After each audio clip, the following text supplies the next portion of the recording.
Well, good morning, everyone, and good to see you in Rochester.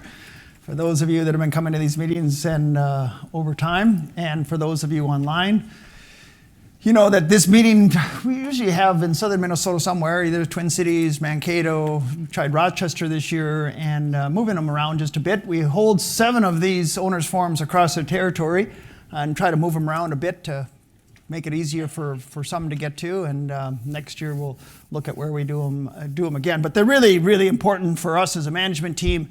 I think the board takes a lot out of them, and then I hope you get something out of them in terms of how we're doing through the year and what we're working on and what's both going well and not going so well. We'll try to cover both of those things. But we're, I'll say at the high level, it's a good year.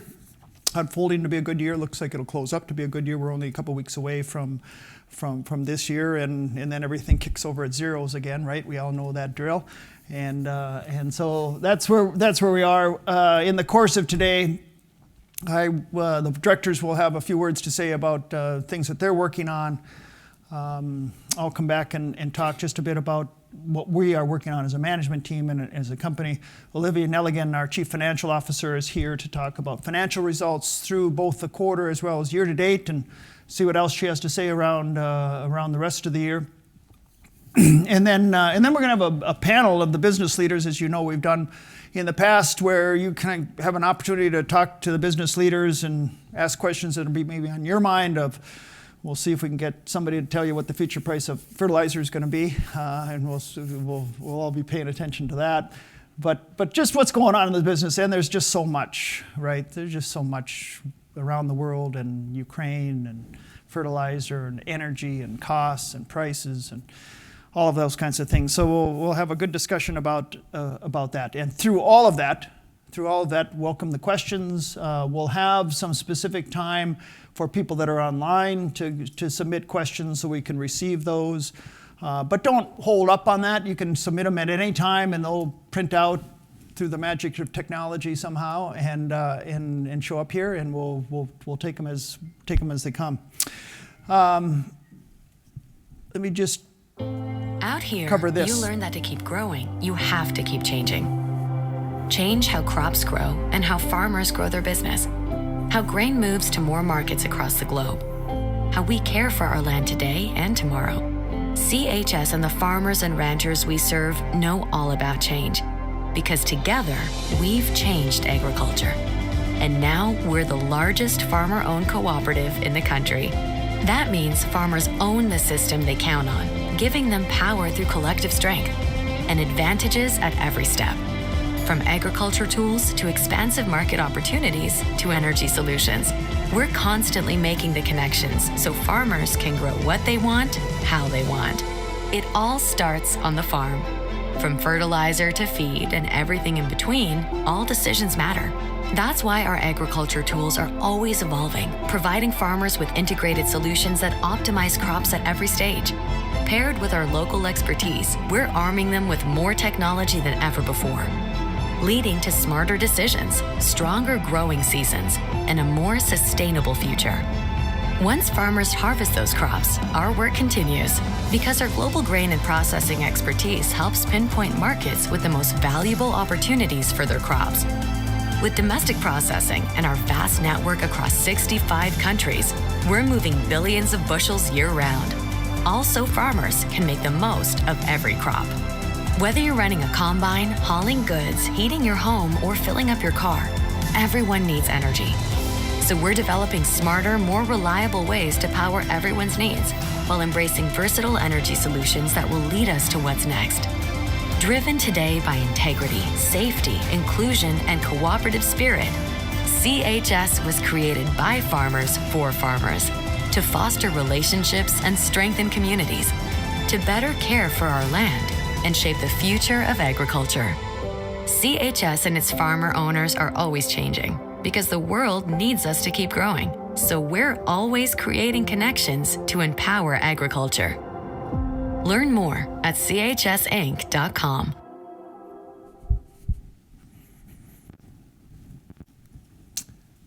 All right, I'd like to introduce Scott Cordes, who I think you all know, one of the directors from Minnesota, and we've got other directors from both Minnesota and some other areas here at this meeting. I'll turn it over to Scott. Okay. Sir, There is, and that is right there. Should be on, ready. okay. Good morning, everyone, and welcome. On behalf of all the directors, I want to welcome you here today to your Owners Forum. I would encourage you, as Jay mentioned earlier, to ask questions and be engaged. I'm going to ask my other directors that are here. There's 3 others here. We're going to introduce ourselves. Come on up.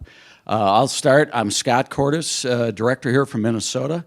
I farm up the road, Highway 52, about 10 miles. I've got a cousin and another partner, corn and soybeans. Thanks, Scott. Good morning. I'm Perry Meyer, farm about 90 miles west of here by New Ulm. Corn, soybeans, hogs. Been on the board for about 7.5 years now, currently on the risk committee as well as chair of the audit committee. So again, welcome and thank you for coming today. Hello, good morning. My name's Tracy Jones from Northern Illinois. Currently in my 5th year on the board. I'm the governance committee chairman and also the vice chair of capital committee. So thanks for coming. Mark. Good morning, I'm Mark Farrell. I represent Region 5 along with Tracy. I farm with my brother and son just west of Madison, Wisconsin, about 20 miles west. Just finishing up my 2nd term, so 6 years on the board. I'm on the corporate risk and the government relations committees. Appreciate everyone coming out today. Thanks, guys. I'll let you sit down. I failed to mention myself. I serve on the audit committee and the risk committee, so I wanted to let you know that as well. I want to remind everybody, you know, this Owners Forum, we're a cooperative. It gives you an opportunity to talk to the directors, talk to management, so feel free to engage with us through our time here. A few updates from the board as we go along. I'm going to have Tracy talk about one in a minute, but one we've got currently is a bylaw change or some amendments coming up for this annual meeting for 2022. Nothing too complicated, but what we learned is during COVID, we need some flexibility on how we handle our caucuses and our elections. If you folks remember that year, we did it virtually. We had to call the meeting to order, recess, and then do our caucuses. And the one contested region, we actually did that back in Montana. So what we're going to be asking for on these amendments is some flexibility on these regional elections. Whether we schedule them at the annual meeting, do something different, we want flexibility so then we can have more members engaged so you can be part of the process. So if you want more information, up on the screen, you can go to the website and look at it. We'll anticipate having this to you for a vote at this annual meeting. One of the other things we've been working on is equity management. If you remember at the annual meeting, our chairman, Dan Scher, CEO, Jay Debertine, talked about this a bit. We've started some work on this as a board. This is a journey. It's not going to go fast. We got some timelines, but I'm going to have Tracy come up. He's the vice chair on capital committee, and they've been working on this, and he's got some more information for us. Thank you, Scott. I've got some prepared remarks on equity, so if you'll just bear with me a little bit. As you remember, Chairman Dan Scher announced in his remarks at the 2021 annual meeting that the CHS Board of Directors would be doing a complete analysis of our equity management program. I'm here today to give you an update on that process and let you know what to look for in the future. Equity management is a key responsibility of the board, and we take that responsibility very serious. Our goal in doing a long, deep dive is to ensure that our equity management program is not just valuable to our owners of today, but sustainable for the owners of tomorrow. We have identified some possible changes to our equity management program that we think would give the board flexibility it needs to meet the goals of valuable today and sustainable for tomorrow. The board continues to discuss the impacts of these possible changes. We have had several focus groups with owners to get feedback on how these changes would impact them and discuss the equity management program at CHS. These focus groups were very valuable input for the capital committee and the board. We are taking the time needed to ensure that whatever decision we make, that it is the right one for CHS, our owners, and the future. The purpose of today's meeting is to let you have time with leadership team to discuss business and give you an opportunity to ask them questions about issues impacting CHS and down the line. I can assure you that there will be plenty of time for equity management discussion in the future. The CHS Board is committed to a process of a full year of discussion and questions before any bylaw vote is taken. And today the board is not prepared to recommend any changes at this time. So that's my prepared remarks. I guess the only thing I would just like to emphasize a couple of things. So we have a process that's laid out. We're going through that process, and the board is committed to the full year of discussion. The only bylaw change that you're going to be asked to vote on in 2022 is the one that Scott mentioned. So there will not be any equity bylaw change in 2022. So with that, I'll turn it back to Scott. Thank you, Tracy. So you've seen the board. We're working on bylaw stuff, this equity management. You'll also see, and you're probably going to hear from Jay and his staff too, as the board, we're monitoring and we're engaged with management when it comes to strategy. You know, you talk about the future on that, so think about that. You'll hear some things from staff on that. We also look at how do we run an efficient operation, an efficient operating model we've been working on as well. So those are some other things that the board's engaged with management on as we go. With that, just a few other things I want to give you to remind you on is put a plug in for the New Leaders Forum. I know we've got some folks in here that have been in that, so if you want to talk to Ryan back there, that takes place at the annual meeting, November 29th and 30th. You need to be sponsored by your local co-op, but typically we'll get about 80 to 100 folks there, so I would encourage you, got some new leaders for some development, get them signed up for that. The annual meeting is December 1st and 2nd, so get that on your calendars. And then the other fun one, if you want to get away when it gets wintertime around here, is San Diego in January. The CHS Cooperative Leadership Conference takes place in San Diego on January 8th through the 10th. So get those on your calendar as well. And with that, I'll open it up if anybody's got some questions for the directors here, or you can catch us later before I turn it back to Jay.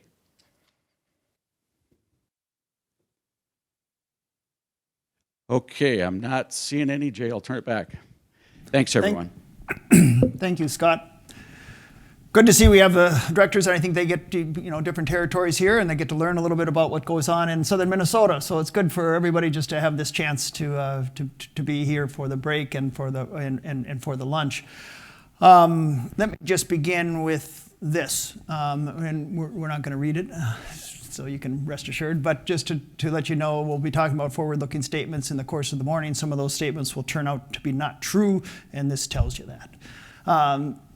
Let me just say that this is the 7th Owners Forum that we've conducted, and this one is virtual, so we've got people around the country, around the world that can see this this particular event.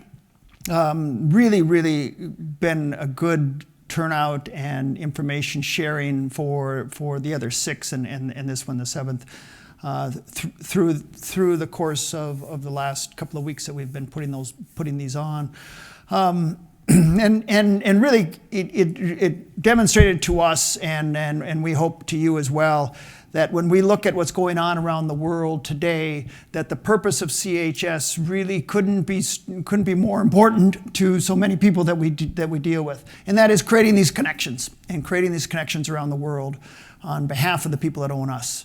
So when we think about grain situations around the world and the dominoes that are going to fall as these grain markets have to reset, how energy markets have just gone from $5 now back to something we think is reasonable at $3.80, when $3.80 a year ago would have been unheard of, and just how that has been reset, and fertilizer prices and fertilizer supply from around the world that I think has resulted in local cooperatives and farmers having that supply when they wanted to, when frankly behind the curtain there was a lot of hoops that went through to get that supply and get it in the right place in a year that was as jumpy as it was.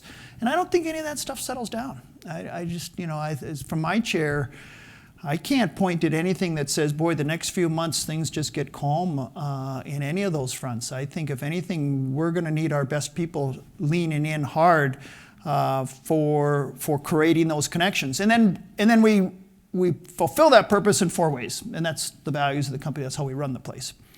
our focus on safety, our focus on inclusiveness and the workforce that we're going to have and the owners that we have, and making sure that we recognize the differences among them, operating the place with integrity, and using our cooperative spirit in so many different ways, from work of the foundation that you'll see a video on a little bit later, community giving, how we give back in communities, how we run the place, how we stand up for things that we need to stand up for.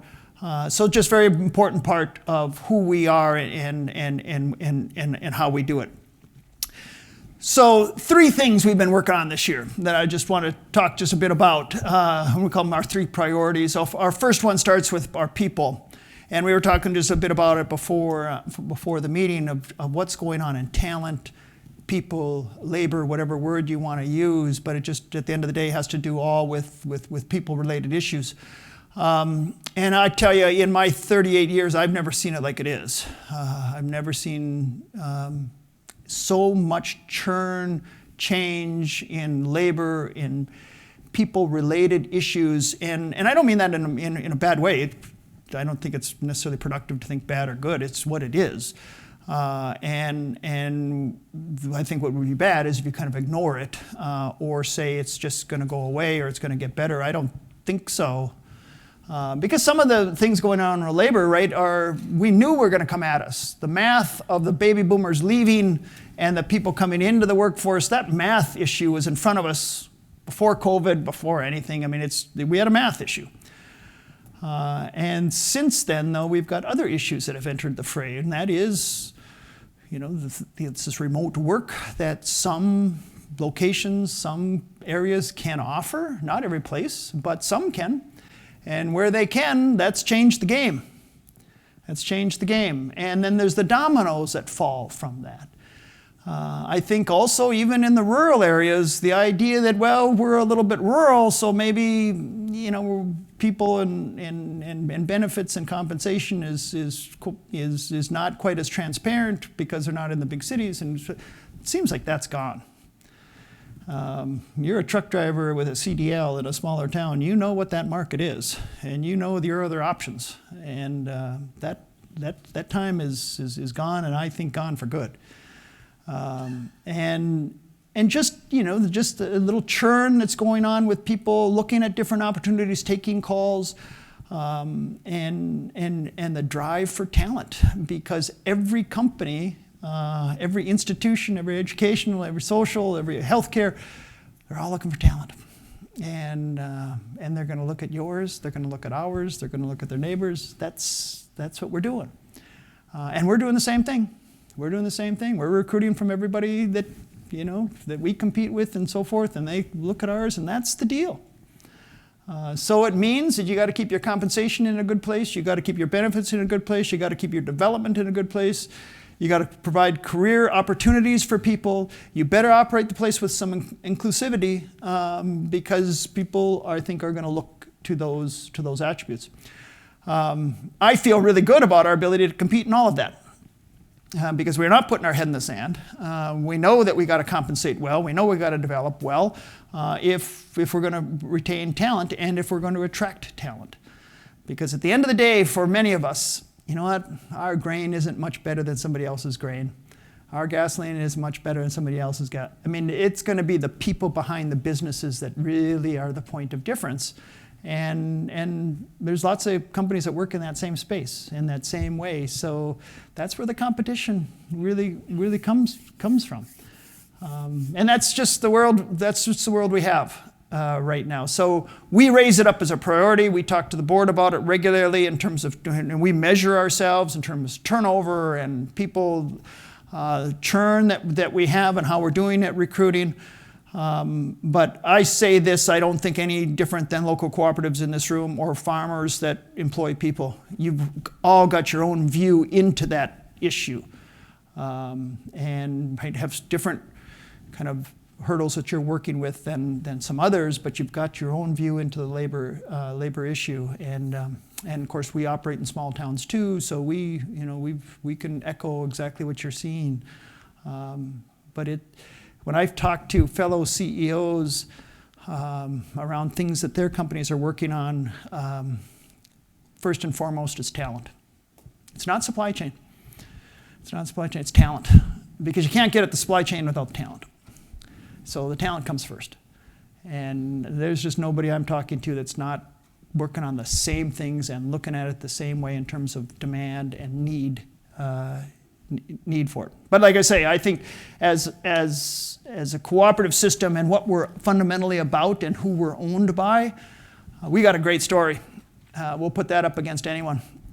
Because by and large, the people joining the workforce want to be about something bigger than they are. And we've got that. We help feed people around the world. If that isn't the definition of working for something that's bigger than you are, I don't know what it would be. We don't have to make that up. And we don't have to hire some company to figure out how we say a bad thing good. We got a good thing. And so we have that, but we've just got to make sure we've got the full packages that people are looking at. So, very, very important and something that we're very focused on and with the board. Second area that we're working on is, frankly, becoming a better company. Becoming a better company. And we use those words, and we use other words around transformation and CHS1 and things of that nature, but at the end of the day, we've got a lot of shoulders behind running the place better, more efficiently, more simply, more smoothly. We can't change our complexity. We are a complex company. We are. We've got a lot of different kind of businesses, so we can't change that. We're not going to try to change that. What we're working on is how we operate the place. And can we operate the place more smoothly to the benefit of the people that own us and hopefully earning more of your business? And the fact of the matter is, the way we were operating in some cases in the past, we just can't see how that fits the company 5 and 10 years from now. Because we can't just keep running all these little silos, and as we grow, we just hire more and more people because we've got no scalability across the businesses. We can't do that, because that's cost. And at the end of the day, people aren't going to pay for cost that doesn't have value. We don't think margins just magically grow. If anything, we're going to under more and more pressure over time, we think, on margins. And if you think about expenses that a company has, I've said to many of you before, we've taken the hatchet out on expenses. But at the end of the day, that road runs out. I mean, you want to cut travel expenses again? Cut an annual meeting again? At the end of the day, that just runs out. So it goes to how you run the place. And do you get more efficient in how you do things? Which, frankly, is actually harder than just cutting the travel budget. That's kind of easier. But that's what we're focused on. So, examples of things that we're working on that front. So in the past, we would sell product really across our own company. There's good reason to do it. Create a really nice transparency. Who's making money? Somebody making money on this income statement? So if we sell product across the company, we'd sell it to each other. Now, it worked out accounting-wise. We didn't double count or anything of that nature, but you had all this transactions going amongst ourselves. Cost. Why? Well, we want to judge how our performance was. Well, let's figure out how we can still judge our performance without taking all those steps. And that's what we're working on, is how do we make sure that when we're investing in a facility, we know if we're getting a return? Are we making money at a location or not? Is this business performing the way we want it to or not? We're still going to have that, but just do it in a ways where we just don't have to have all these transactions across the place to find that out. How we deal with our local cooperative customers and our producer owners in a way that really is more collaborative across the company. So we asked Gary Halverson, who you'll hear from later this morning, to lead an area of the company for us around enterprise customer development. So that when we are earning the energy business from a cooperative, but not the agronomy business, or most of the grain business, but very little of the energy business, how can we come to a company much more strategically and try to see what we can do to earn more of all. And that's just not by asking for it. How can we earn it? What can we do to bring value to the local cooperative or the farmer owner to earn more of that business? Which, at the end of the day, raises our sales, raises our margins, and we can do it in ways that we can scale. Third area that I give for an example is things that probably won't. So those kind of areas, make for nice annual meeting slides, and you'll hear about it in December. But then we're looking at some very quiet areas that really don't make that. Things like how we use cash and our cash conversion cycles. How fast are we turning that cash over? Because at the end of the day, we only have so much cash to use, and we borrow it or we stay it from owners. Conversely, if we have more cash, can we pay more to owners? Can we borrow less, reduce our expenses, earn more money? So we're very focused on our payables, our receivables, our inventory, how we're using cash and how quickly we're turning it over. Kind of boring stuff to some people, but really makes a difference on our performance. So these are all specific areas that we're working hard on. The board is seeing regularly our performance on these kinds of metrics and this kind of performance. And they're not shy about what they'd like to see. So this is work that we're really, really deep on. But it's a journey. And probably in here we'll make some mistakes and we'll get a little ahead of ourselves and we'll have to go back and fix it. But the only way you avoid that is you don't do anything. And we're leaning in hard on each of these fronts. And it means some change. It means some change.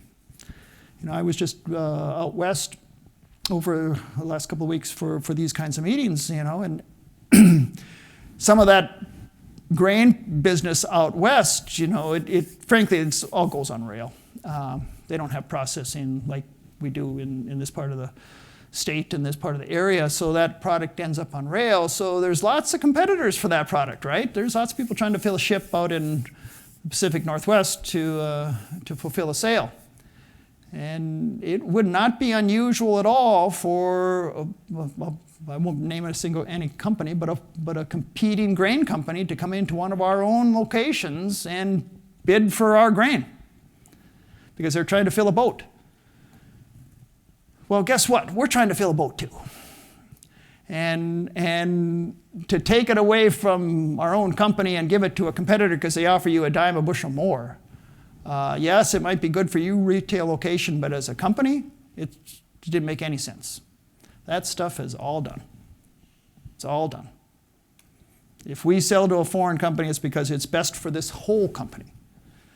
And we will, because there's times when they're in a tough spot and they're bidding and we might not be and we'll sell. But it's because it's good for the company. Not for a single location, not for a single department in St. Paul, not for a single silo. We're going to look at it more broadly. That takes a lot of communication. We don't have the systems yet to do all that easily. So it takes a lot of communication, make sure we got the right people around the table when that happens. So, we got to work hard at it. But it's an example of how does that work in practice. The benefit for the farmer is they have much more transparency into what we're doing and how their crop can really fit into the supply chain than they've ever had. Because we can now, with more confidence, be talking to the farmer, we need your grain on Thursday because we're loading a train starting on Thursday and we have a ship that's ready to sail on Sunday. I mean, it's that kind of process that really brings value to farmers of the system that they own. And we're going to work hard on it because we don't think the old way is really how it fits the company for 5 and 10 years from now. But it's a lot of change. And it also means a lot of investment in technology. So if you CEOs in the room or the board members of local cooperatives in the room, kind of sometimes feel like you shake your head at technology investments because they're hard. They're just hard. When you build a fertilizer plant or you build a grain shuttle facility, somebody makes a presentation to you, the board, what's going to cost X million dollars, we're going to have these many bays, we'll have this many loading arms, and you can go out and you can look at it and say, yeah, it's there, I see it. And it always costs more than you think, that, but it all sits out there. When it comes to technology investments, many times it's in a box, or increasingly in the cloud. And you really don't know, are you getting what you thought? Does it really need to cost what it's going to cost for what you said? And it's hard. So if you sometimes feel like this is hard, stand in line, because it's hard for all of us.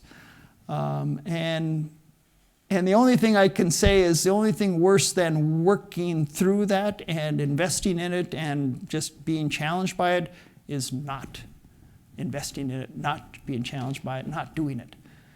Because the competition is, when you think about your own company 5 and 10 years from now, they will be, and where will you find yourself? And I think, frankly, for some of us, we were a bit behind. I say that because I think that we are. At the same time, I'm always struck by the other companies that tell me they think they're behind too. Everybody thinks they're behind. Well, if everybody's behind, who's ahead? But it's just interesting that everybody kind of has this sense that everybody's just a bit behind on these front.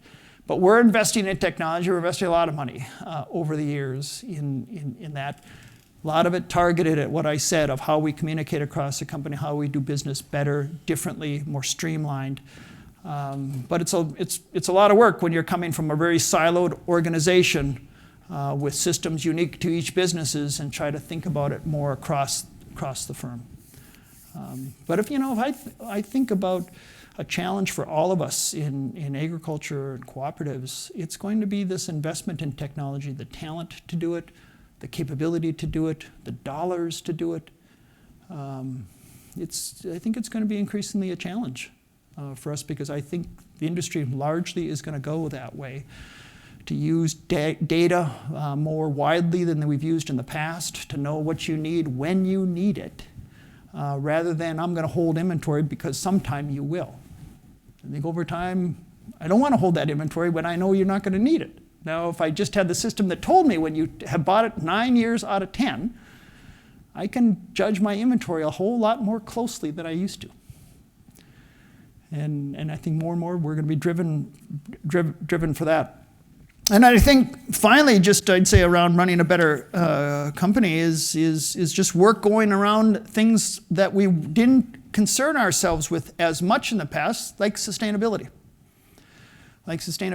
And how we think about investments and sustainability impacts that come from investments. The businesses that we have, being a complex company, because the word sustainability means different things for fertilizer and groundwater and land and streams, and fossil fuel refineries with emissions and tailpipes, and grain that has food customers around the world that have their own concerns, and they look up the chain at what's going on up the chain. So the word sustainability at a complex company like CHS means a lot of things. And some of it isn't yet clear what it means, or when it will kind of mean what it means. So we are stepping up our game. We've got Megan's here just to observe the meeting, our new leader of sustainability at the company, because we just believe as a company we need to now step up some resources to this. We kind of had a different approach over the past years, had been working, but by more and more, this body of work is just growing. Not in a steady state. I think we were talking about it before the meeting. I think there's going to be some ups and downs in terms of how fast the country and the world moves on these fronts, but we're going to move. So we don't think that just saying, well, it's nonsense, it's just doesn't pertain to us. We're co-ops, we're rural. I don't think that's a winning play. And I think the world is moving this way. May not move as fast as some say, but it's moving. And we think that we need, as a company, also to raise our game on these fronts. And just accept the fact that things won't necessarily be smooth or even. And it's going to make it hard, right? Because who wants to make an investment if the next administration can roll things back or change things? Who wants to make an investment that's not small and has many years to it with that kind of uncertainty? That's going to be hard. It's going to be hard. But that's, I think, the world we've got right now, and that's why we damn well better have good people because none of us are going to have the answers to all of this. We're going to have to just think through it and work it. But at the same time, I think it's awful exciting for people that want to join workforces to be part of that and say, I'd like to work on that. I'd like to work on that. And it's just, I think, I have a good chance to talk to the interns that are, been with us for the summer and the people that join our company. They come in just jazzed about this stuff, just jazzed about it. And they want to work it, they want to understand it, they want to feel that they can contribute to it. They like the idea that we're owned by farmers and local cooperatives, and that's who our shareholders are. They like the fact that they're helping feed people around the world. So it really is, in our case, just a nice kind of coming together of all those things. And then the third area that we're working on as a company over this year is investing in growth. And we've had a lot of investments that we've talked about. We put $250 million into our export facility out in the Pacific Northwest. And today, as we look at throughput through that facility, is record-setting throughput as grains produced by the U.S. farmer is just desired from around the world. But the first couple of years we put that investment in, we sucked it up. Trade issues, we weren't exporting, we had that money invested. So, we acknowledge the fact that our business doesn't always run nice, smooth curves. We get these changes that impact us, and the board looks at longer-term reviews. We think our owners look at longer-term reviews. They understand that, but we also understand as a management team, we have to perform. We got to perform. So these investments have to turn out. We just look at it in a little bit longer window, but that doesn't excuse the fact that if we're investing in our owners' equity, we got to look for performance. So that's an example. We're putting another $100 million into Myrtle Grove, which is frankly an asset, Rick, that this area has as an option to get to the river and get to Myrtle Grove. You also have processing more as an option up here. But putting $100 million into Myrtle Grove to increase our capacity, our speed and space, and our flexibility as people around the world now want to order in different ways and buy in different ways than they had in the past. We're expanding in our processing facilities. We're expanding Fairmont in southern Minnesota. We're currently expanding Mankato, and we likely will take another shot at expanding Mankato a little further. We're looking at a greenfield processing facility too. The processing space is really interesting right now, and it's really being driven by a product that's called renewable fuel.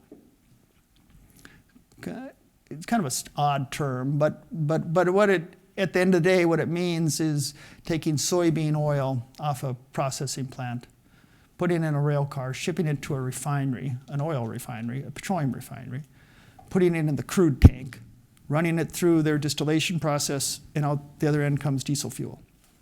That diesel fuel is called renewable diesel. But what it means is you took soybean oil, put it in the stream, and came back out the other end. And renewable diesel has been a product that refineries could make in the past.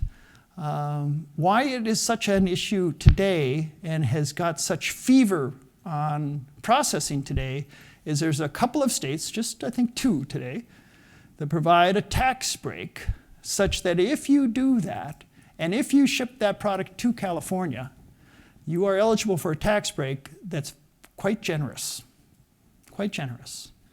And it's driving a lot of refiners, oil refiners, to do that, put in that technology, ship that product. Either they already operate in California or they're just shipping it to California and capturing that tax break. We don't do it. We don't have any diesel fuel that's excess to ship to California, and we don't do business in California. So we don't do it ourselves.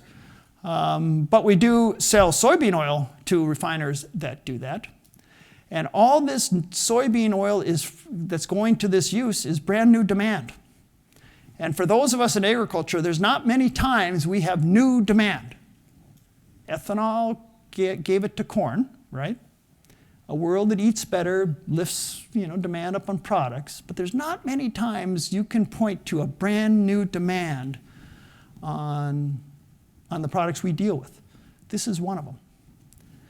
So the new demand coming on soy oil for this renewable diesel is phenomenal. It's phenomenal. And it's going to drive a lot of crush to be built. We've already expanded one, we're expanding another. You've seen greenfields announced across the trade territory to build more crush capacity, and that's what's driving it, is a tax break. They're not my favorite investments that are driven by tax breaks, but it is what we have, and it is driving a lot. So we think as a management team and presenting to the board, expanding our existing facilities is the first step for us. Green fields were, they got to get across the CFO's desk and my desk, but those are bigger hurdles for us because you're betting a lot more on those circumstances around tax break staying there. Because it's 4 or 5 years to build the facility, get it up, but running and so forth. Everything better still be there like it was to make that investment pay off. So that's what we're working through. But it's going to drive a lot of crush capacity increases. There's going to be more crush built across the trade territory, and we'll overbuild it, right? We do every time. We'll overbuild it again, and I think that's what's going to come with it, because there's just a lot of push underway for this renewable diesel, and more states are considering putting in such a tax break. Nobody has yet. This state that we're sitting in today is one of them considering it. We all heard a little bit of this food versus fuel issue that came up with ethanol, right? Maybe a decade and a half ago, Gary, when that was the topic. It went away because there was just plenty of corn. The amount of soybean oil that this industry would be after is a whole different game. We don't produce that much soy oil. It's only 30% of the crush. Most of it is meal.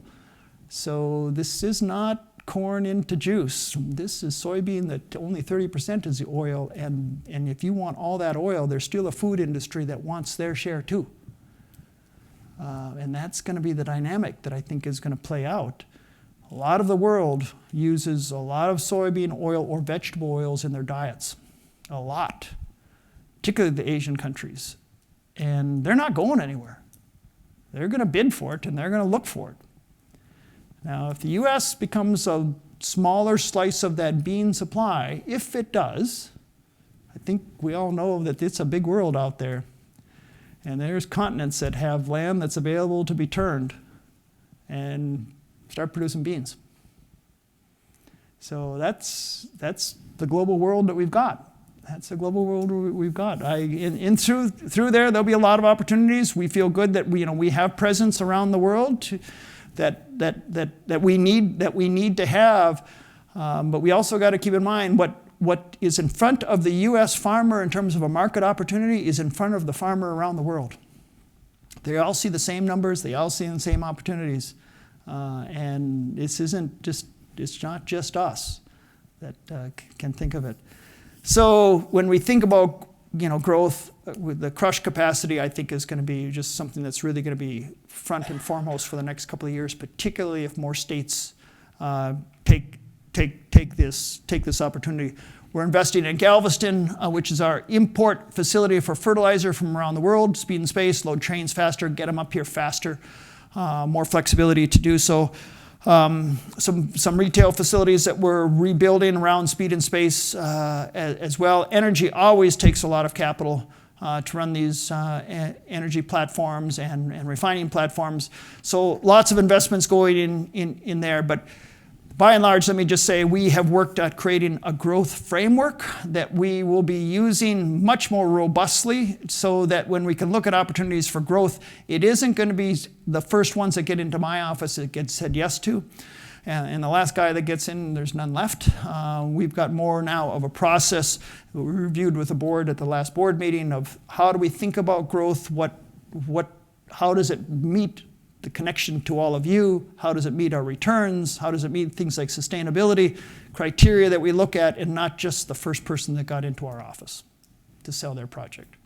So we think as a company, we're much better set up to operate in that environment and choose wisely there'll always be risk, and we'll make some mistakes through that, but to choose much more wisely about the opportunities that we think are going to be there, and we think there'll be a lot. We'll think there'll be a lot. So those 3 priorities go to our 4 strategies that we're working on that you see here. How do we be our first choice? Let's start with being a better company. How do we grow market access? Let's look at investments in export facilities and import facilities to grow market access. How do we evolve our business? Let's think about crushing today versus crushing just 3 years ago, which is a whole different ballgame. And how do we transform the business? Well, we do that by being a better company and operating the place better. Not just talking about it, but doing it. So those are the things we're underway. As a management team, that's what we're working on. A lot of work, but it's an exciting time, and it's going well. It's going well. So let me just pause for a second here and see if there was questions from the group for anybody for me. And Jim, if we have any questions online from what I've said here, we'll take those too. Yes, sir. So has there been much thought into with all the extra crush as far as the soybean meal itself? Yeah. So the question for those of you online is with additional crush comes meal, comes a lot of meal. Has there been any thought to that? And the answer is yes. And so, we're already thinking about, do we need to invest in our export facilities to start handling meal, which we really haven't. There's a few export facilities that do, but increasingly we think we're going to have to do it at our facilities too. I think the issue that doesn't make you run towards those investments is, what are the buyers around the world today that are buying beans? What are they going to do? Because they want the bean. They don't want just the meal. Yes, there's buyers around the world that would take meal, but they want the bean because they want the oil too. So we can't just walk away from the bean export facility and replace it with meal exports. But we believe we're going to be investing in our facilities to export meal. I think it's going to come. I mean, and this additional meal, of course, it's going to look for its home as close to the plant as it can first. So DDGs will get under competition. You'll see animals that are probably start popping up in places they haven't before. But then, of course, that takes cropland out of service many times. So that's a plus and a minus. But yes, I think meal will be an export larger and larger. And then to see what happens on things like canola, which is a higher percentage of oil, because right now canola is not an option for this renewable diesel. At some point, maybe it is. That I think will also change the game. I'm just curious, Sure. Why is it an option right now? Because we're great. Say that again, sir. I'm sorry. Why isn't canola an option? Oh, yeah. So the question is, why isn't canola an option? It's got to be accepted by the United States government to be an option to qualify for these, and right now it just isn't. We keep hearing, oh, it's coming, it's coming, it's coming. It just doesn't come. But I think it will, but it hasn't. The market none of us can forget about is, the food companies still buy these products. They want the soybean oil and they want the canola oil. And they're going to bid for it. Because there's a bottle of vegetable oil sitting on the grocery store that you pull off every time. And so, you can't walk away from any of these other markets either. So canola has generally been much more targeted at just, the food market than with soybean. Soybean had a little kind of play between biodiesel as well as food. But I think it'll come, just hasn't yet.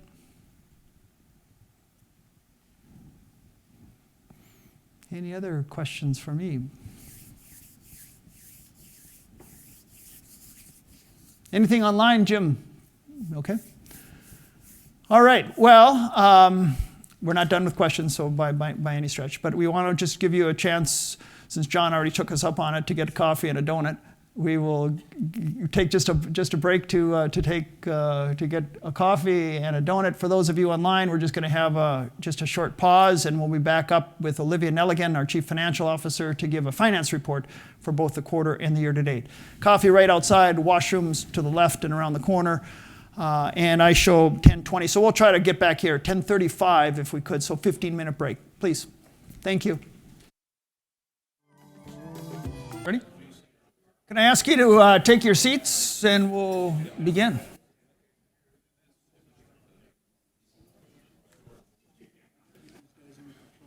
If Adam would sit down, we'd begin.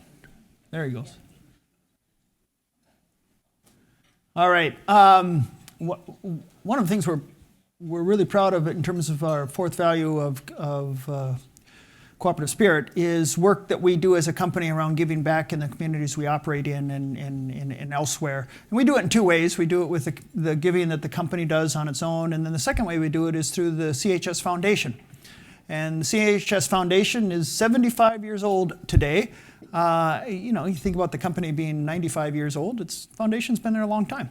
So we had just put together a little vignette about the work of the foundation. I'd like to show it to you. Let's ponder for a moment the number of people you might encounter in 75 years. How each one might affect you, and you them. Since our beginning in 1947, the CHS Foundation has been devoted to developing the next generation of leaders in agriculture. Of course, we didn't do it alone. So here's to the growers, not just the ones in the field, but everyone who's had an impact on the foundation, no matter how big or small. To the teachers, the bridge to the next generation, and the learners, fearless in the pursuit of answers. Here's to the builders. You make it stand the test of time. And the partners. We couldn't accomplish our work alone. To the nurturers, patience is more than a virtue. Here's to the dreamers. Your vision is the future. And the doers. Never let it stop at the dream.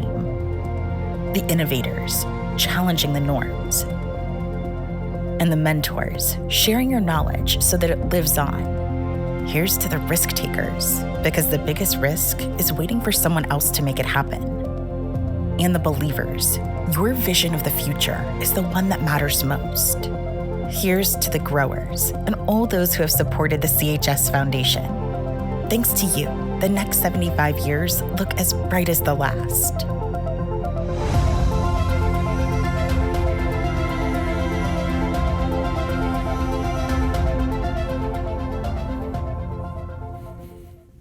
So a very nice tribute for the CHS Foundation. The board of directors has a committee off the board that oversees the foundation as trustees, and it's just a really, really important part of the work that we do, really focused on education, agriculture, and leadership, and investing in kind of educational institutions across our trade territory, including Minnesota, including Wisconsin, including Iowa, that have programs devoted towards growing educational leaders, and just really important part of the work at CHS that we do, and it's a fine organization.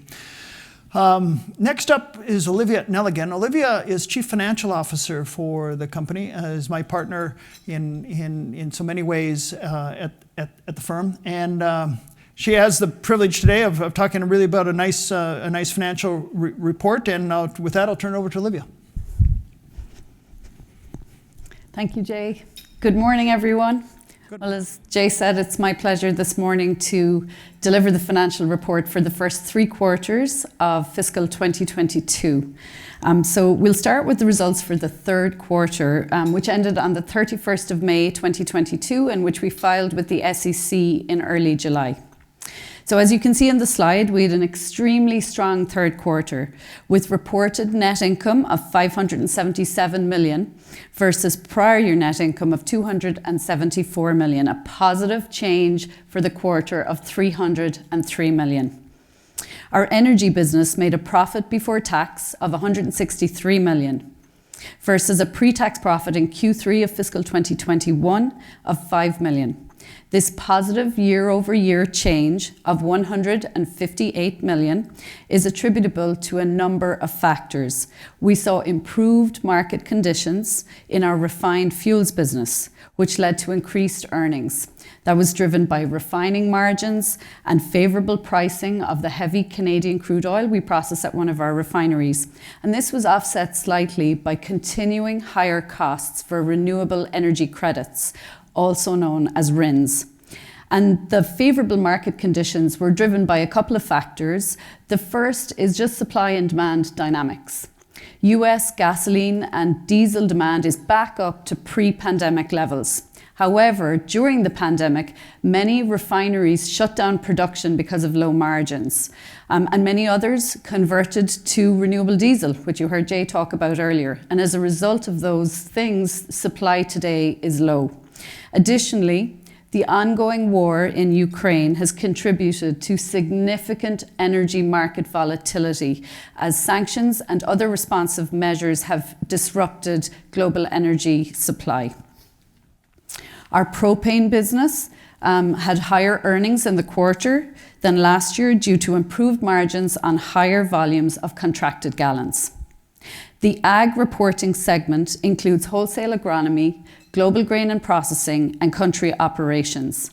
Our Ag segment made a pre-tax profit of $274 million versus a prior year pre-tax profit of $140 million for the quarter, so a positive year-over-year improvement of $134 million.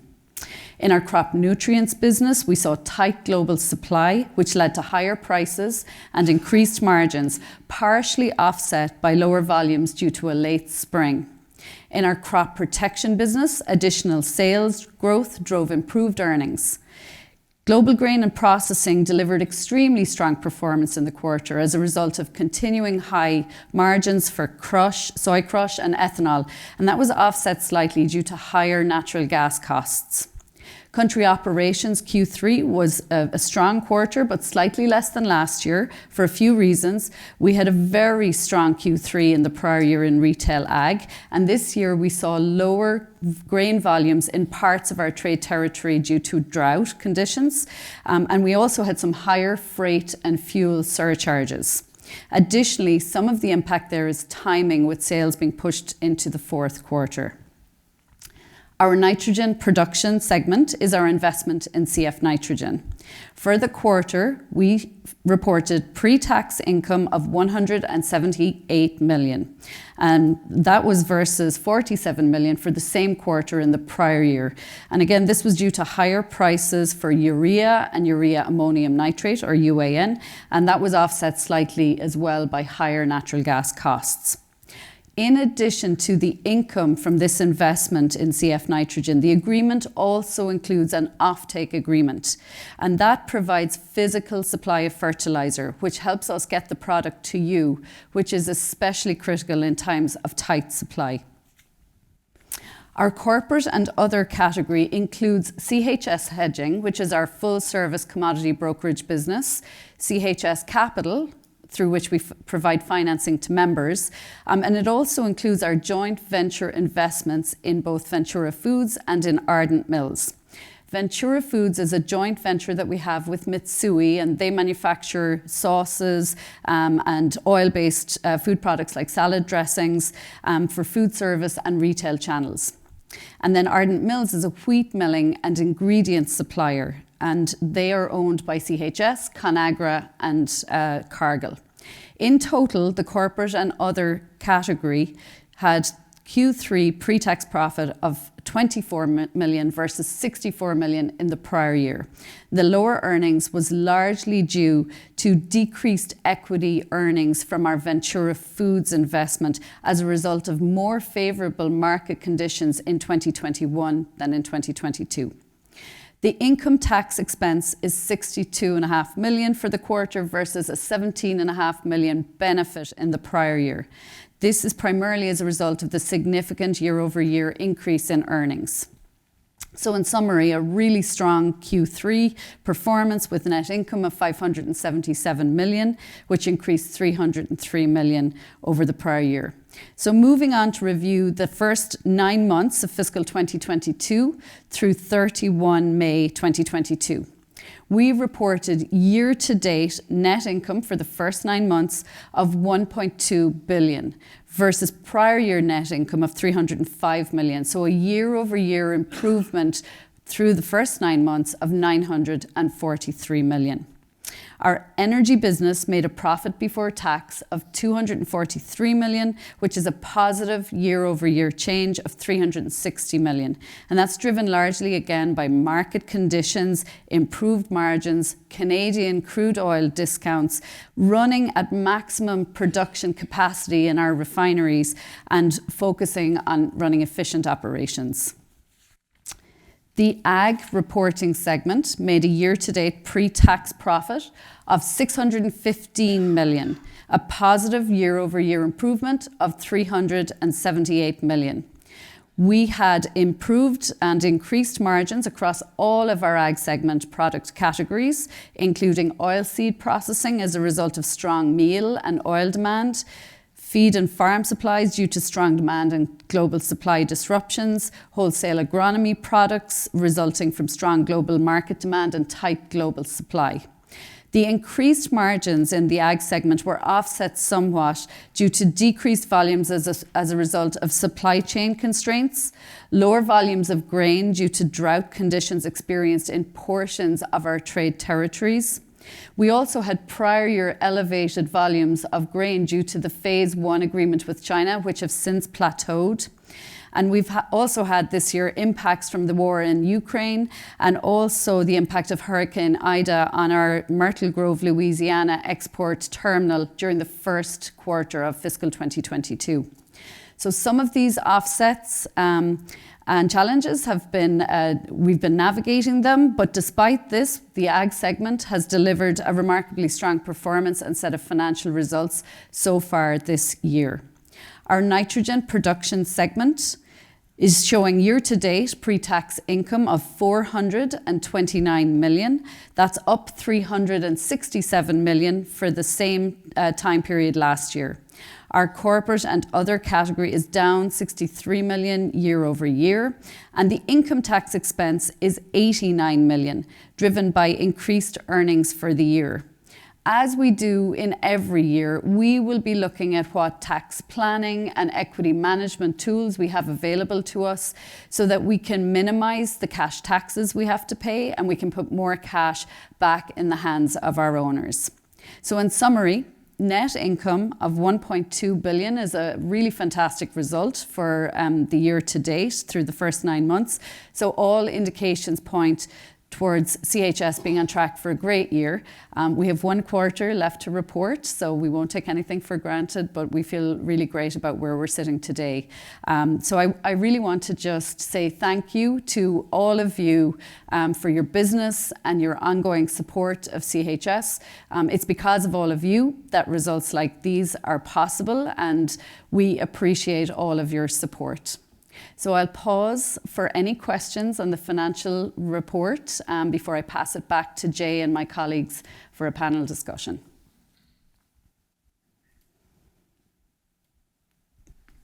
What's your working capital ratio?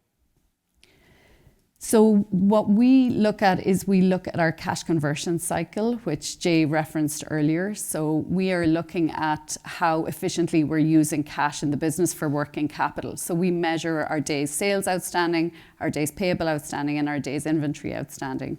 And we look at whether or not we have enough inventory to run the business and how efficiently we're using cash. And we measure that in days. So that's how we focus on working capital and making sure that's optimal. I do have numbers, but they probably wouldn't be meaningful. I think what's more meaningful is that by focusing on this last year, and we're doing the same again this year in terms of that focus, last year we were able to generate additional 100 million in cash by focusing on cash conversion cycle. That means we're borrowing less, paying less interest, and then also that increases our net income. That's a great question. Thank you. Yes. 2020 and 2021 had significant disruptions because of COVID. How did the 2022 numbers compare to pre-COVID numbers? So that is a great question. We are up. So just for those online that didn't hear the question was, how do the 22 numbers compare to the 2020, the pre-COVID numbers? So this is on track to be a record year based on what we know today. Obviously, things can change in the last quarter. So we are significantly up even before in comparison to pre-COVID numbers as well. So at 1.2 billion, we're just slightly off what previous record was for a full year, and that's going back quite some years. So we feel really good about this performance. It's a great question, though. Thank you.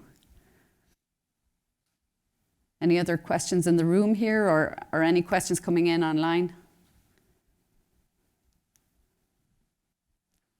Okay, well then I'll pass it back over to Jay, and I'm around for a while if anybody thinks of anything. Thank you. Thank you, Olivia. Just go back to that slide a second if you would. A couple of things that I'd like to offer up. So look at the energy numbers this year versus last year. So we're standing here telling you we got a $120 million loss in energy, and this year a $240 million gain. Same people running energy, running it this year that were running it last year. That just kind of reflects the business that we have there and how that can swing on us. Now, what's behind a lot of operating as a better company is that when those margins are there, we want to do even that much better. And when we will go through the cycles, and we will have this down cycles, it's been that way since this company was formed, we still want to do better then. And do better than we otherwise would, even when the cycle turns on us, because it's going to. There'll be things that come at us, but I also would say if we make north of $1 billion too, and have a record this year, we're not going to be embarrassed by making money. We know that's necessary for our business, that's necessary for our investments, that's necessary to return cash to our owners. And this is the way the cooperative system works. When we make money, it goes back to the people that buy from us. It doesn't go anywhere else, it goes back to the people that buy from us. That's the deal. And so I think this is it's a good reflection of how the cooperative system should work. And when we have the earnings, wherever they come from, which you can see is kind of across all our businesses this year. It's not stuck in one area. It's across all the businesses. And I think as we see our year-end numbers, you'll see that. It's going to go back to the people that buy from us. And I'm just really proud of the work of the team. But I'm also very thankful for the support that we get from both farmers and local cooperatives to result in this performance. But as Olivia says, we got another quarter to go. We got to not take our eye off the ball. And in about 3 weeks' time, we start with zeros. On September the 1st, everything will click over and we'll do her again. But that's what we do. All right, with that, I'm going to ask my colleagues that are traveling with me this meeting to kind of come up, and we're going to talk a little bit about the businesses. And let's see, let me give this to you, Adam. Okay. So this part of the meeting is business leaders, and I'll ask them to introduce themselves here in a moment. And I'll ask them a little bit to get things started a little bit, and then the idea is anybody here in this room can have a chance to ask the business leaders something that's on their mind, either something they said or something you came here with a question on your mind. You're going to get the chance to do it. As well as those online, please follow the same prompts that you've had to submit a question online, and we'll do our best to take the ones that we can that come in from online. With that, maybe I'll just ask you quickly each to introduce yourselves, and then we'll begin. So Adam DeLawyer, go ahead. Yeah, good morning, everybody. You need to use the mic, though, Adam. The mic. Oh, you on? Gotcha. Yep. Good morning, everybody. So my name's Adam DeLawyer, and I have the opportunity to lead our propane and NGL team as well as energy equipment group. And I have spent my entire life in and around the cooperative system. A number of you probably remember my father, who spent his whole career in the cooperative system as a general manager. So I've been with CHS most of that time and spent some time, about 5 years at a local cooperative leading their energy and retail division in southern Wisconsin and northern Illinois. So appreciate the opportunity to visit with you today. Gary. Gary Halverson. I've been around for a long time, it would seem. So my career started with a local co-op in the mid-90s, worked for Cargill for a short period of time, and then started with CHS in 1999, and have held a bunch of roles. Today I lead what's called enterprise customer development, or the front office. So Customer service and the sales teams are my major focus, so all things customer. And I also have responsibility for our crop protection wholesale business. And Richard. And Gary, we're going to get you fixed up because we got the people online that got to hear you. So why don't you step off and get that done? And Richard. Yeah. So I'm Rick Dusek. I lead country operations, our retail business, and I've been at the company about 34 years and had the opportunity to spend most of my career in our grain marketing business. Also had the opportunity to lead our fertilizer business for a few years, and then about 5 years ago, took over the country operations business. Pleasure to be here. Good. So I think I'll just begin the business panel discussion, maybe just giving a little bit more color. Our grain marketing people are unavailable for this particular meeting. I just want to give a little report to you on some of the things going on in Ukraine because we do business in the Ukraine, and just report to you on that because it's such a tragic story in so many ways. First of all, we have 46 people in the country of Ukraine that are employed by CHS. So that's where we start. And the business comes second, the people come first.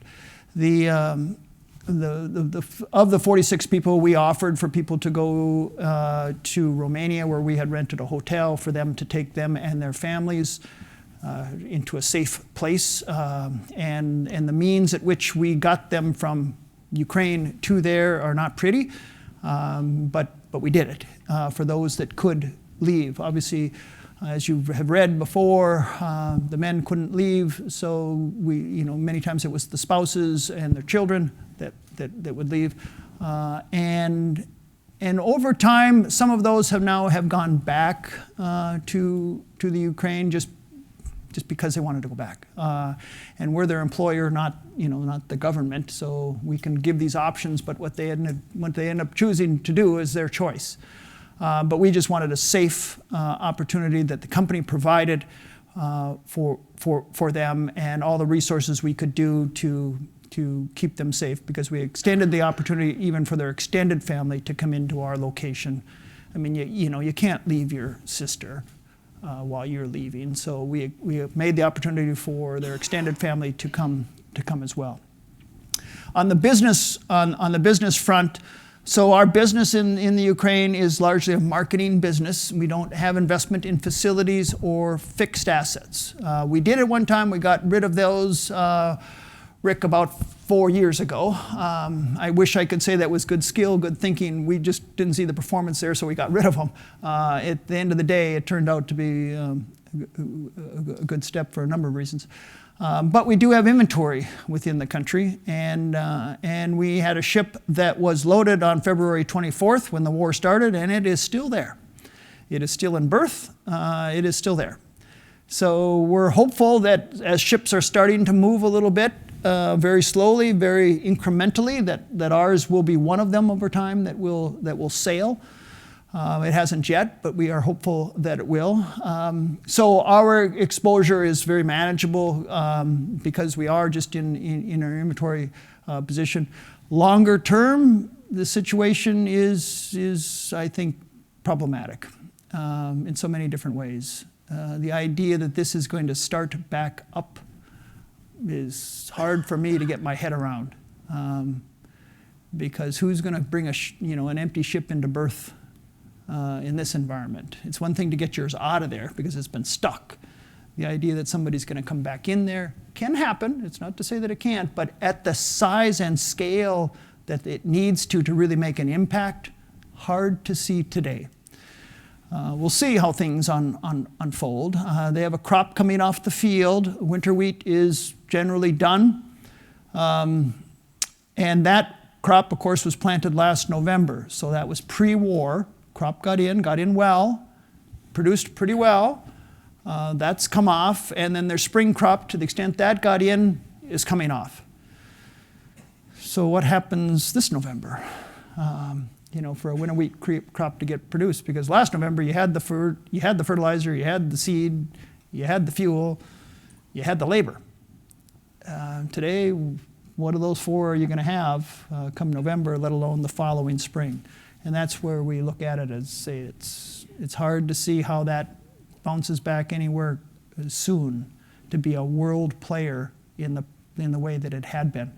And as many of you in the room know, and online know, this was an important production area for the world. It was an important supplier to parts of Europe, parts of the Middle East, parts of North Africa, and that's why we were there. It's an important part of the supply. So as these supply chains now have to rebalance and product starts moving to areas that it heretofore hadn't, and then the people that area used to supply got to look someplace else. Those dominoes, that's not a smooth process. This is not, our economics class that we had in college. This is going to be a troublesome period as those dominoes start to fall. Now they will, and it'll balance, and the markets will work. That part, I think we could say with certainty that'll happen. But the idea that it's smooth and straightforward and nice straight lines, that part we're not quite seeing. You had a question, sir. Have you heard anything about the quality of the grain that's coming out of the Ukraine? Yeah. Been in the ship since? Not a lot, no. We have not heard a lot about the quality. It certainly isn't better, than you would think. But we have not heard of, really bad things. But some of that isn't going to be public quite yet because the ships have just started sailing. So we'll see. Yes, sir. You have customers for that grain that used to come out of the Ukraine. Yeah. Are you supplying that from other sources? You mentioned Africa, Asia, Yeah. all these other places. Are you still doing business with the customers? We're still doing as much business with them as we can hold. Obviously, they're looking for other alternatives and other supply points, and maybe it's a supply point we don't do business in, maybe it is. So, yep, the people at CHS are working hard to still satisfy that customer. But that's where it's going to get difficult because you can't say, well, we'll just take it out of the States. It's fine. We'll ship as much out of the States as we can profitably do into that area. But there was a buyer for the U.S. produced product. Where do they go? And that's the dominoes that will fall over time. Right now, it's kind of it's working through, but you're seeing food inflation come up around the world to reflect this, and I think that's the dynamic that we've got to also be aware of. There's a hell of a lot of the world that still lives on $20 a day. That this is going to be really, really impactful for as these things just continue to progress. Yes, sir.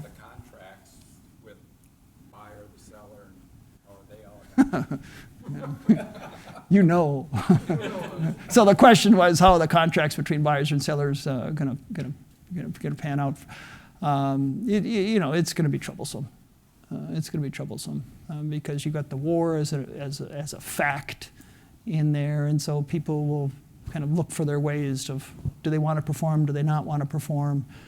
Ultimately, if the grain has been stolen or isn't going to be delivered to port, I guess you want to sue somebody, have at it. I don't know what you're going to get at the end of the day. So I think you've got those just kind of realities that are part of it too. It's going to be troublesome. It's going to be troublesome. But like I say, at CHS, our exposure is not to a level that it's we show the board exactly where we are, and it's not to a level that we believe that we can't handle. So I just wanted to give a little bit update on that part of our business.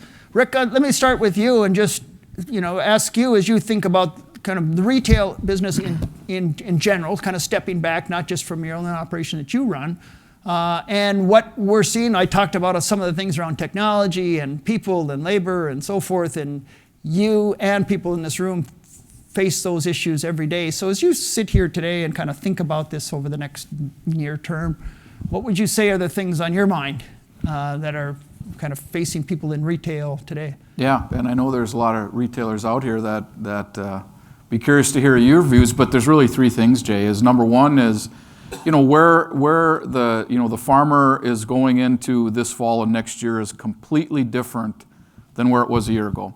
Because I think about the cost of your inputs, whether it's fertilizer, crop protection, seed, labor, fuel, machinery, land, it's all higher. It's all higher. A year ago, I think a lot of producers were able to get a lot of things bought and prepare for the fall, and our commodity markets started to rise. So it was really a nice situation. This year, our commodity markets have somewhat stabilized.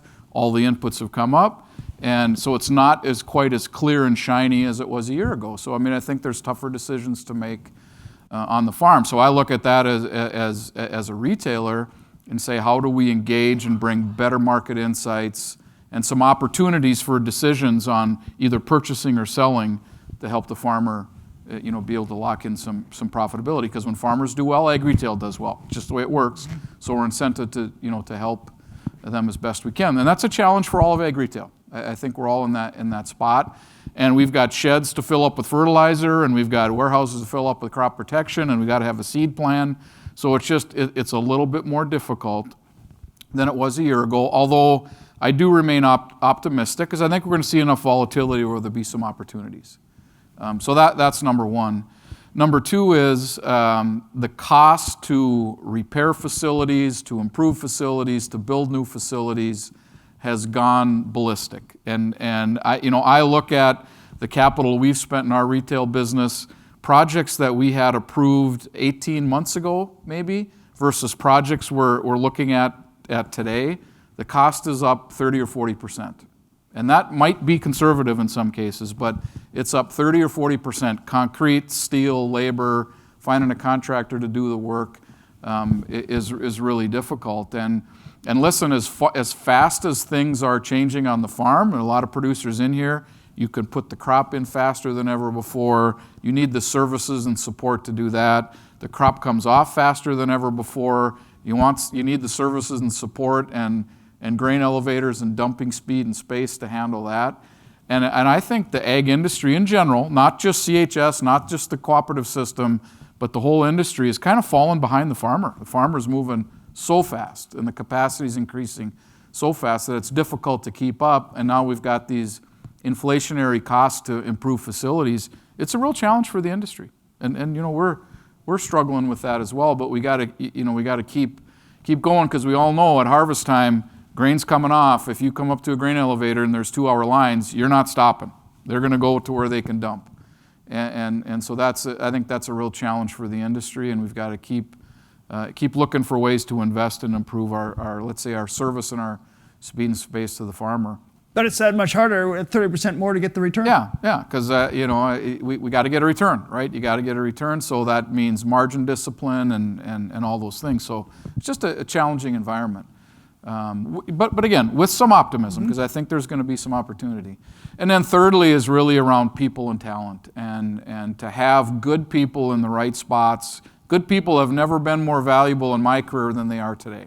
To have those people that know how to run facilities, that can engage farmers and have those right discussions and connect our business across the supply chains with smart people that can deliver insights to help us make better decisions with our grower customers. Never been more important or valuable than today. And it's hard. And it's hard to find enough people to operate facilities and to have that customer interaction. I think it's a challenge for probably every one of us in this room, even you as farmers, to make sure you have enough truck drivers at harvest and all that. It's a challenge. And then lastly, kind of connecting these all together for the leaders of retail businesses out there is really being able to invest the money in these facilities and close down some of that old stuff that's just too expensive to run, and the profitability just isn't there. And a lot of times they're in small communities where that might be the major employer in town, and there's a lot of emotional connection. Those are hard discussions. I have them, and I know a lot of you have them as well. But a lot of times, I know when we build a pro forma for a new facility, a lot of what finances that is shutting down that old inefficient stuff and the labor savings that you have and the repair and maintenance savings that you have to build that more state-of-the-art facility that can handle the speed and space. And that's a challenge. And that has been a challenge for quite some time, and it's even more intense today because the cost of everything has gone up. But those are the things that I think ag retail, the footprint is going to continually change to fewer facilities, higher capacity facilities that can handle the speed and the space needs of the farmer of the next couple of decades. Well said. Well said. Adam, I want to move over to you. And so Adam, as he introduced himself, spoke about he's leading the propane area. And why don't we start there, Adam? Because, while we have people online, we're also sitting in an area that, is a pretty big crop drying area when the crop drying season is there. So why don't we just start there and insight that you have over these next couple of months around things like propane supply for people that likely are going to have a potential to use a lot of it. Yeah, you bet, Jay. I think if you've been reading or hearing anything that we've been writing or saying for the last few years, the main driver and the message hasn't changed, and it's really one thing, and that's been exports. So exports is what's driving the propane markets right now, and has been for the past few years, to the point where the U.S. is now exporting over 2/3 of the product that it produces. So just to be clear, CHS doesn't export propane overseas, but it has a big effect on the markets that we're engaged in every day. And so what that's done is it's driven less inventory in the United States. So there is less product in inventory. We're at 5-year lows in the U.S. right now, and there's just no incentive for the producers to put it in inventory when there's so much demand overseas. And so as we look at what that means to all of you, when there's less in inventory, logistically we can expect challenges to start earlier in the year and last longer. I think the other thing it does is once we see higher domestic demand timeframes, you're going to see more volatility in price because of those logistical challenges, and we're competing with the rest of the world for that propane. So, those are some of the things I see ahead, and how we can help at CHS and how we've been trying to help prepare and plan for this for some time now is one of the things we have is an industry-leading tool in our propane control room where we're doing supply planning with all of our customers, where you can literally by month, by terminal, enter in what you expect your needs are going to be. And obviously the longer you ahead that we know what that profile looks like, the better chance we have of meeting those needs. But that type of planning, and with that you can parlay that right into transportation planning as well, how many trucks you're going to need. I think that's going to be as big a challenge as anything going forward, because as supply gets tight, the trucks are going to have to drive further, and in the past that was probably easier done when there was a lot more drivers on the road. So that'd be one thing. And I think the other thing, the biggest thing I would say is getting those tanks filled. Not only your tanks, that's pretty easy. Hopefully all of our retail customers' tanks are going to be full going into the fall. But the bigger piece is the tertiary storage. It's your customers' tanks. And that's where the volume really is there's so much more storage out in the country in your customers' tanks. And so how do we get the product out there and incent them to get that full ahead of the fall and the winter time frame? So that would be the thoughts on propane. From a fuel standpoint, I'll maybe touch on fuel real quick, but it's a similar story. In fuel, Olivia mentioned it earlier, we're in the midst of a collision of kind of post-pandemic demand and we're still in COVID level supply. And so demand has just outpaced supply, and especially we've seen that on the diesel side. Diesel's at 5-year low inventories, gas is as well. We did see a little bit of pullback and had some demand destruction in gas over the last month or so with the high prices, but we haven't seen any slowdown in diesel. So you're not seeing inventories build like they normally would. So I think as you think about that going into the fall, the similar story there, I would really be focusing on getting tanks filled all the way through the supply chain, and then working with your account managers so that you've got your agreements updated along the lines of where you're going to need product going into the fall, because I would expect there to be some challenges. Probably bottom line in both fronts, but especially in propane, You can't wait until you have perfect information to make the call. It's going to be too late. And that puts risk on people, right? I mean, CEOs in this room are going to be making decisions. They're going to have to, and somebody can look back over their shoulder and say, well, you should have done it. Well, but you couldn't wait that long. You just couldn't, because you can't catch up. If you wait until you have perfect information, you're way behind, and it's going to be too hard to catch up. So I give support to CEOs in the room that have to, make those calls and have to make them earlier than they would wish that they had to. Yeah, and I think along those lines, Jay, the big key in both is the value is going to be around having the physical supply. So you're going to have to make the commitment to get that supply in the tanks ahead, and there does come price risk with that. I think the value we can add both in propane and fuels is we have contracts that are as short as days and as long as multi-year. So we can help you manage that price risk when you got more product out in inventory than normal, or than maybe you're normally comfortable with. Good. So Gary, let me go to you, and I ask you to kind of take on two areas, if I would, Gary. So Gary's wearing a couple of hats for us, but we think he's up to wearing a couple of hats. He has role within our Agronomy platform and our CPP platform, and also we've asked him to provide leadership for the company when it comes to enterprise customer development and just being much more strategic as we look at dealing with local cooperatives and farmer producer owners. So maybe I could just start on the agronomy side first, Gary, if you would, in terms of, we're sitting here in early August. We got a fall application season probably coming at us to some degree. I'm just interested in what your thoughts are, what you might say to the room and to people online on those fronts, as well as how you're approaching the kind of customer development work and how your early days are on that front. Sure. Thanks, Jay. I apologize for the digital issue we had earlier with the microphone, but I think we're good? Yep, no, all good. So in regard to the agronomy business and the way the world's been working, Jay mentioned kind of the structure of supply chains and the way products might move globally. And when the war in Ukraine broke out, it really had a lot of influence over the crop nutrients business. Today we sit in a place where those shifts in where product has to move to find demand or find markets has happened. That's largely in our rearview mirror. So supply chains now are shifted and product is moving. We haven't bought Russian product yet, but about 20% of all the fertilizer traded in the world is Russian produced, whether it's phosphates, potash, or nitrogen-based fertilizers. And so they have a huge influence over the markets. And I tell you that because you were asking more about the forward markets, but that really dictates what happens when we look forward.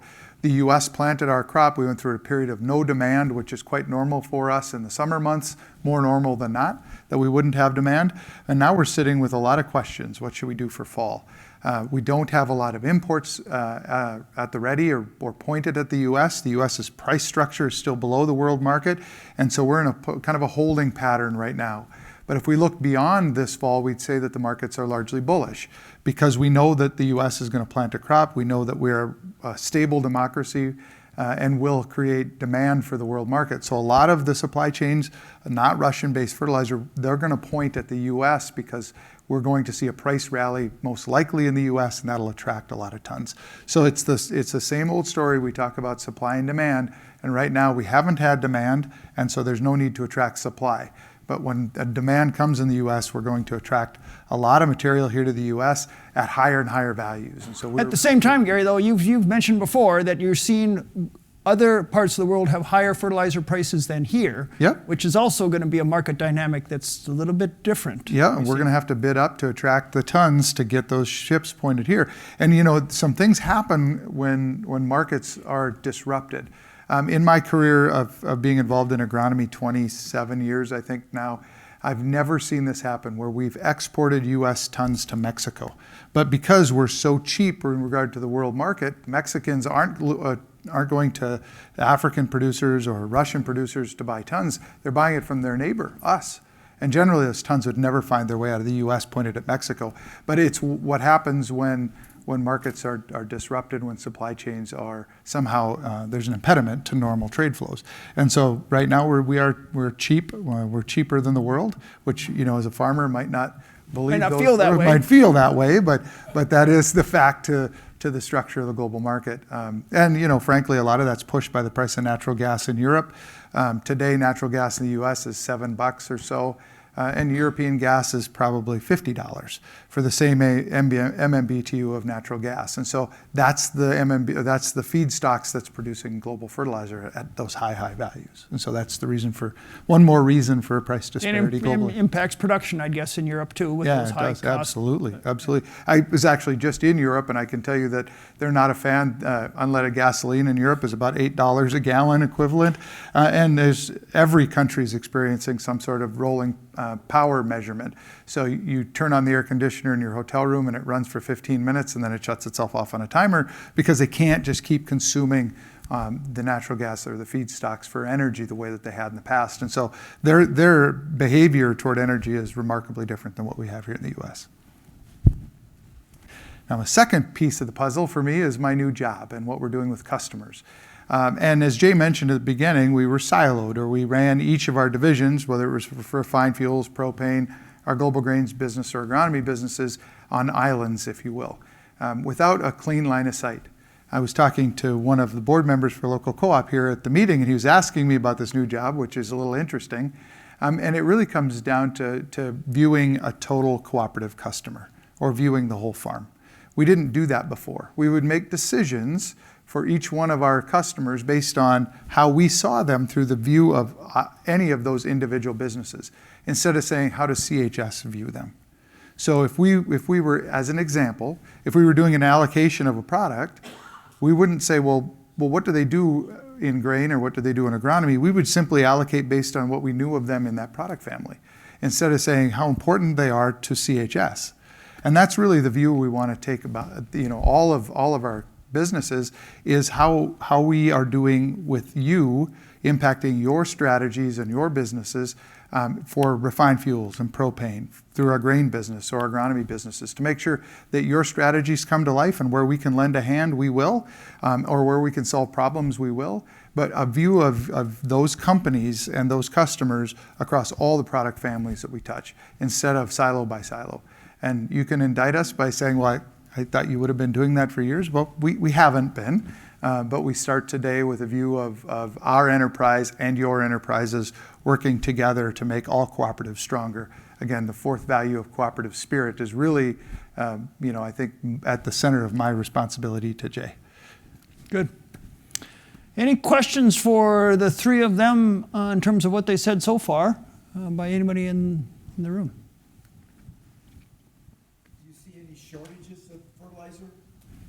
Maybe repeat if you would, Gary. Do I see any shortages of fertilizer? Big question. So the easy answer is I don't think we're going to see shortages of fertilizer. The U.S. stands as a really wonderful place. As long as we can trade with Canada, we'll have all the potash that we really need. Canada is the largest global producer of potash. Some 26 million metric tons of potash are produced in Canada or mined annually. We make 70% of our phosphate fertilizers that we consume here in the U.S. We manufacture those ourselves. We manufacture nearly 70% of all the nitrogen-based fertilizers that we would consume here in the U.S. So we stand at a place where that's not the problem. The problem for us, and where shorts happen, is where logistics and supply chains get messy. And that's where we'll have spot shortages. It's not that the industry is net short, or the U.S. is net short UAN or urea or 1846 or 1152. We're not short. We just don't have it where we need it, when we need it most often. And frankly, price solves a lot of the global problems. If we can continue to bid up, as awful as that is to say, we'll attract the imports we need to fill what we're short. And so that's the mechanisms we have. Price seems to fix it long term, but I don't think we're going to be short fertilizer in the U.S. Any other questions in the room right now? I guess just a follow-up to that, you said price solves everything. How much of a solve is it going to be? So the question for those online is essentially aiming at what's the future price of fertilizer going to be? And didn't you promise that earlier? Well, I think he did. I think he did, actually. If he was worth a darn, he'd have an answer to that, would it? Well, when I say price is going to solve for the supply, if the U.S. is is priced at a value where some global manufacturer can move it in here at a better netback or better profit than they can move it to South America or Africa, they'll do that. They make that decision. And so it's incumbent on the U.S. to just make sure that we're playing globally, to make sure we're buying in enough material that the U.S. farmer isn't short, because the U.S. really serves to be the breadbasket of the world. That's our responsibility. It's the noble cause to feed the world. And so that's why we've invested in export facilities and import facilities at the same time, is to make sure we're buying the goods in at the appropriate value and quantity, and then exporting your grains appropriately. So, and that's our job, is to provide, kind of levers to the global markets, buying and selling. So we don't want to, we want to take your question serious. I think there's definitely some aspects, Gary, that we'd say, the U.S., if the world has a higher price, we know the U.S. price has got to come up to hold those tons. Yeah. And then probably maybe the second canary in the coal mine is going to be watching the price of natural gas. Yep, that's what's around the world, because that's going to impact production around the world, and production here too, and economics that go behind it, right? Mm-hmm. That's all those factors matter, and it's an interesting thing because we had seen, our partner in CF Industries manufactures nitrogen-based fertilizers in the United Kingdom, and one of the things they didn't see when the price of natural gas in the UK got to be about $50 an MMBTU, they just said it's not worth our time to manufacture. And they apologized to the British farmers and said, we can't manufacture and be profitable, so that does shareholder damage. We're not going to play anymore, not going to manufacture. So they backed up. And what they didn't realize is their facilities manufacture 60% of all the CO2 consumed by the United Kingdom. So carbon dioxide for beer and dry ice and all sorts of industrial uses. And so they didn't understand what they were doing. And we see some of those impacts globally being drivers to governments providing subsidies against the price of natural gas and making sure that fertilizer is produced, maybe not as the primary product, but some of the secondary or third things that manufactured. So there's a lot that goes into those decisions. But the price of fertilizer in the U.S. will, as I said at the earlier comments, likely we're more bullish as we look toward, all the way through winter months than we are bearish. And even in the States, farmers are voters. We were at in Washington in June at the White House, kind of looking into this Russian fertilizer production. They're giving us no signals not to buy Russian fertilizer. And I think that the whole idea is they want to keep fertilizer prices as reasonable as can be. They're still going to be high. But reasonable as can be by saying we are not planning to sanction any Russian fertilizer. So we'll take them at their word. One thing, Gary, a question just came in online. I'll just stay with you for just a second, because the question is, where do you see China's ability to increase domestic production? And I assume it's domestic fertilizer production, given they are a world player. Yeah, so China has done a few really interesting things in the fertilizer market. So one, they've been subsidizing coal and increasing as much coal mining in country as they can. And that is their major feedstock for producing urea or dry nitrogen-based fertilizer. And so that's their mechanism to subsidize their input costs to keep their price level lower than it normally would be. So they're not trading even at global values. And the reason they're not is they've committed to not export nitrogen-based fertilizer. They've kept it in country for their own consumption. China total urea consumption is essentially all of that of Africa and the European continent combined. So they're a massive consumer of urea. So they haven't exported and they're still manufacturing. And one of the things that we've been concerned with is when they will come back to the world and when they might start exporting again, because that will have an influence. Today, the price of urea in China is $435 a U.S. standard ton of value. I think everybody in the room would love to buy $400 urea.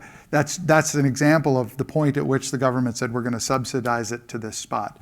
And again, they're not exporting. So what we would anticipate, if and when they would come back to the world market, we'd see this price rationalization or softening of world prices based on China bringing excess supply to market at lower or different values, Jay. Mm-hmm. And so that's what's happened with China here recently. But they haven't been a player. We just wait anxiously for the day when they do, because that'll be the dark cloud or the change in the market. The change is a lot of things. Good. All right, Rick, I want to come back to you just on maybe if I can change your time frame just a little bit to not just the next couple months or the year that we're in or that short of window, but just longer term. When you think about these platforms, probably some of the points that you made, don't go away. Speed and space, good assets, good facilities, but maybe just take your time frame out. I'll pick a number, 5 years, about things in your space, thinking about agricultural, retail, going forward. Yeah, so I think the key is there, and Jay, you touched on it this morning, is trying to take a lot of those operations or those actions that cost money in the supply chain that don't add any value. I think as the ag retailer future is going to have a more streamlined supply chain to tap into, take as much cost, and I'll even use the word waste out of there as possible, because no customer wants to pay for that. And I think I just look at the competitive environment and any new entrants coming into the marketplace, and a lot of you could give me a lot of examples. They're working to connect the farmer with the global marketplace more efficiently and more seamless, and in many cases using technology to do so. And I think that's the direction that ag retail needs to go, because I think to serve the farmer of the future, you need better market insights, better decision making, let's say quicker engagement and easier engagement with the use of technology. That turns into value. That turns into value, and take as much noise and cost out of that supply chain as possible.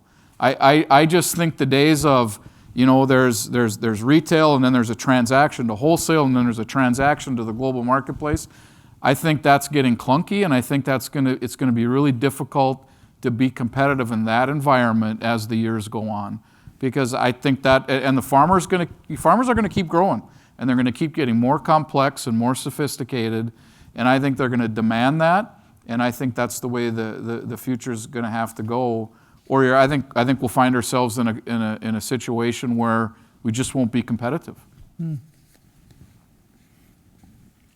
Adam, let me go to a question that came in online, and just if you don't have it, we'll get Olivia up here. Just on insight into current RIN prices. So I think RINs are trading class 160 or so, but you want to just say a word or two about what's going on RINs and values and so forth? Yeah, I think. First of all, what is a RIN, as best you could? Yeah, like Olivia mentioned, renewable energy credits, I wouldn't say this is a spot of expertise that I spend a lot of time in day to day, but like Olivia mentioned, we have seen those prices continue to increase, and that has cut into some of the higher crack margins and other margins that we've seen. But if Olivia has something more she'd like to add. Yeah, maybe Olivia, I'll just ask you to ask, how does RIN impact our income statement, and why is it an important item to us? Sure, I'd be happy to. So, as Adam said, and I mentioned earlier, RINs are renewable energy credits, and we are a net buyer of them. RIN stands for Renewable Identification Number, and it's how the government keeps track of how much blending you're doing.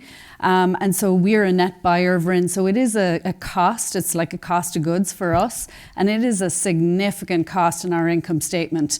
And one of the dynamics that's happening at the moment is we see margins improve, crack spreads improve, refining margins improve. We're also seeing the cost of those RINs go up. So it is having an offset impact on our income statement, even at when times are good. Those RINs are curtailing somewhat our profitability.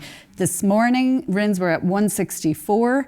They reached as high as $2 last year. And just for reference point, historically, a number of years ago, our RINs were trading around 20 cents, 30 cents, 40 cents. So these are historically high numbers. And again, this morning, we're seeing those costs be really high. So I don't have the number year to date, but somewhere around the 150 mark, I think, is what we've seen. So that helps. And bottom line, I guess, Olivia, we have to cover it in the margins. We've got to cover the margins. Yeah, it's in cost of goods.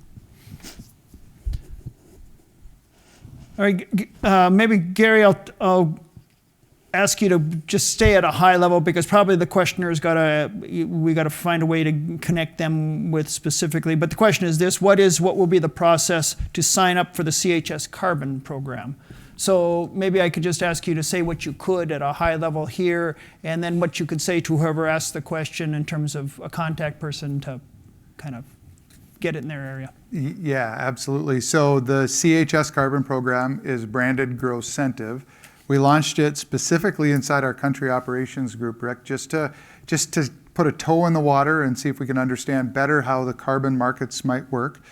We were in a partnership with Bayer. We had a time-bound agreement with them to run that program. And so if you're a farmer close to country operations, I'd ask you to go into your local country operations retail store and see if the program we have fits you. There's certain qualifications and criterion. If you're a wholesale counterparty and you're wondering how we might connect on future programming, that's in the works, and how we might connect and work together in carbon. And Jay, your opening comments were this is an evolving space, one that's very complicated. The place we think we can add a lot of value isn't there yet, and that's perhaps an open trading platform for carbon credits that could add more value to the markets. That's not evolving, it's not there yet. And so the way it works is somebody like us in industry would work with a farmer to connect on carbon credits, and on the other side of that would be a large industry player generally that's trying to purchase credits for an offset in their own business or part of their own sustainability story. And so we really would play a role in the middle of that transaction, trying to connect the farmer and the better activities on behalf of the environment with somebody that would love the credits for their own use. And so that's all still in evolution, Jay. But if you're close to country ops, I'd ask you to connect with somebody at the business units. But we'd also have to say, Gary, you're right. I mean, we're working on some things. We're testing some things. We got our foot in the water, and we should, because we got to learn. Yep. And we want to be there to learn.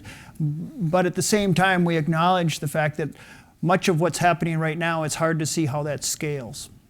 When you think about hundreds of thousands of people that can generate credits and hundreds of thousands of people that would want to buy credits, we can't hire enough people to go check his farm to see if he changed his practice versus a year ago when we bought a credit from him. We can't hire enough people. So that's an example of how does this stuff scale? Yeah. To something that's a global market, if it's going to go that way, like it is for grain or products like that. I mean, you can go, anybody around the world could go in and buy a future grain contract on an open exchange and have security in that. They know if some counterparty does not perform, the exchange will step in there and perform for them, and then they'll go after the guy. In this circumstance, we're not there yet with that kind of work. And to get the confidence around the markets around the world, we're going to need steps like that. That's right. And I'll apply one more level, I think, pragmatism or common sense. Not every acre is going to respond well to the farming practices that are subscribed through the programming. And that's cover crops or no-till.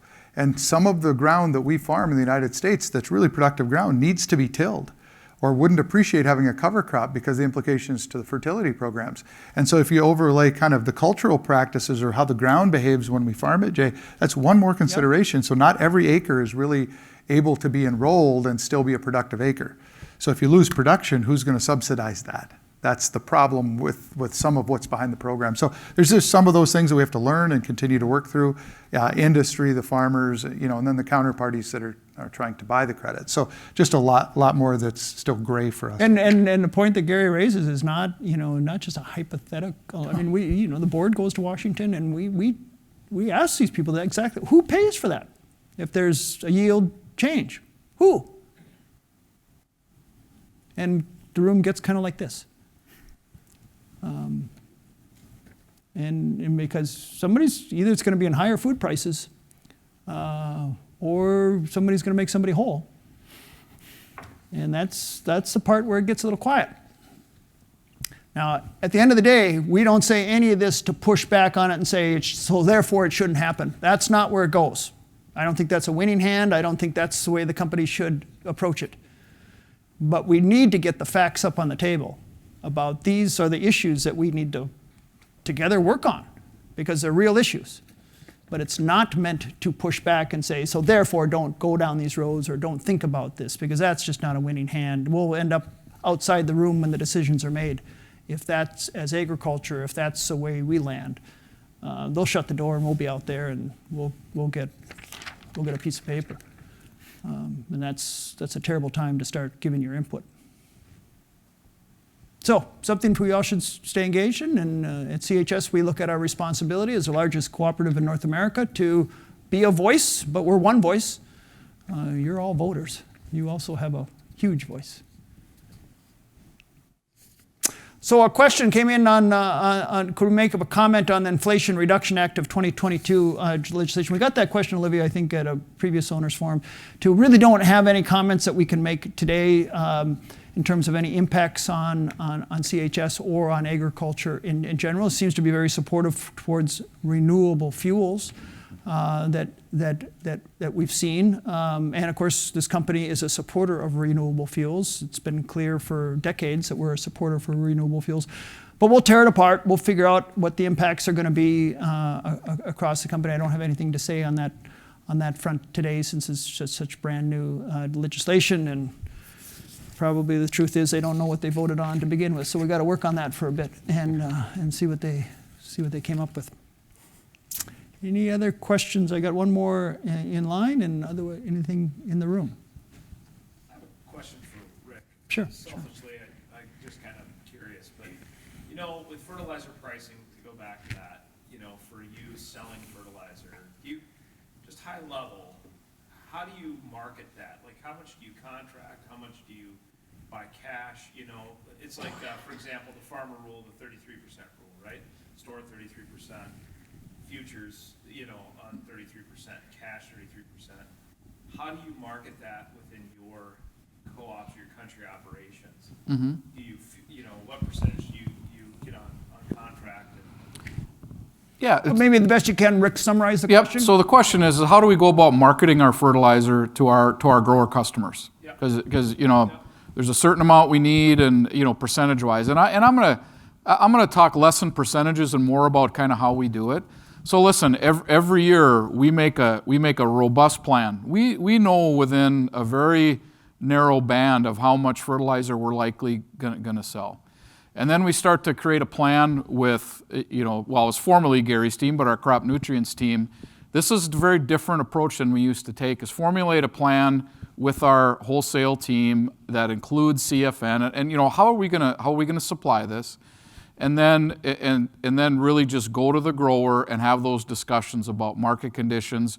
We don't have any goals on percentages, like how much we need to get sold by a certain date or anything like that. It's more about how do we engage the grower and help them make good decisions to help the profitability out in their farm. And you know, a fall like last year, we had very small positions all year because the grower saw an opportunity. We were selling at a very rapid pace. There are times we will go into spring very long fertilizer. We have position limits, so we can only go so far. We will, depending on the year, we'll go in very long fertilizer. If let's say we need to fill our sheds with inventory that in some years might create a situation where we can't fill them with the position limits that we have. We work very closely with a lot of the big suppliers like Mosaic and CF Industries, and even our suppliers in the Arab Gulf, to say, you know, let's work out a deal where you fund the inventory and bring it in our system, and we'll create a pricing mechanism.